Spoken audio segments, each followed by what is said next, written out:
কোথায়? ধরো তো ধরো, এটা গরম গরম কচুরি আছে, যাও ভাইয়ের ঘরে দিয়ে এসো। কি আজকেও তুমি আবার 1,000 টাকা খরচ করে এসেছো? প্রতিদিন তোমার এই বাজে খরচ আমার কিন্তু সহ্য হচ্ছে না। আহা, বাজে খরচ হতে যাবে কেন? ভাইয়ের ছেলে খেতে ভালোবাসে তাই। তাই তাই তুমি ওদের পিছনে অযথাই খরচ করে যাবে?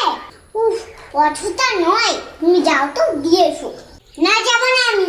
কাল ভাইয়ের হাতে 5,000 টাকা বুঝে দিয়ে তার আগের দিন ভাইয়ের বলে মা এসেছে বলে মাছ মাংস সবকিছু কিনে দিলে। বলি এসব যদি চলতে থাকে তবে আমাদের সংসার তো লাটে উঠবে। তোমার এই দাঁত মনে রাখবে ওরা কখনো? রাখবে রাখবে, মনে রাখবে। সে খাটাখাটনি করে খায় তো কি হয়েছে? জানি আমার অসময় সেই পাশে থাকবে। তোমার থাকে, তার প্রমাণ দাও দেখি। তোমার বিশ্বাস হচ্ছে না? ঠিক আছে, আমি তোমার কালই প্রমাণ দেবো। ঠাকুরপো, এই টাকাগুলো মুদির দোকানে দিয়ে দিও। 8 বস্তা সীতাভোগ যেন বাড়িতে দিয়ে যায়। ঠিক আছে বৌদি, টাকাগুলো দিয়ে দেব। চালটা আমি মাথায় করে নিয়ে আসবো। ওদের বললে তো ওরা একটা টাকা চাইবে। ঠিক আছে, তাই করো। তুমি এমন ধপ করে বসে পড়লে কেন?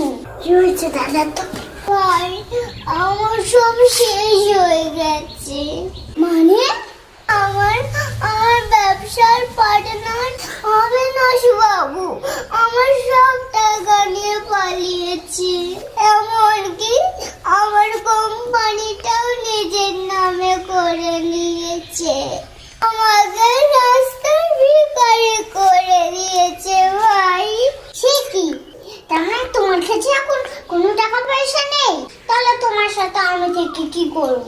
আমার সাথে কোচ শাড়ি গয়না এসব তো তুমি আর মেটাতে পারবে না।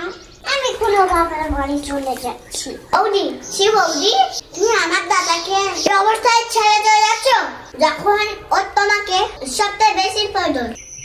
শোনো, আমি ওর সাথে ছিলাম টাকা পয়সার জন্য। এখন ওর কাছে টাকা পয়সা নেই, তাই আমি থেকে কি করব? তুমিও থাকো না। সে বৌদি, আমি ভাবতে পারি না যে আমার দাদাকে আমি ছেড়ে থাকবো। ভাই দাদা, তুই চিন্তা করিস না দাদা, আমি তোর সব সময় তোর পাশে আছি। তোর ব্যবসা শেষ হয়ে যেতে কি হয়েছে? আবার ব্যবসা করবি? আমার যে জমিটা আছে আমি বিক্রি করে তোকেই দেবো। আমি আমার সব গয়না বিক্রি করে দেবো দাদা।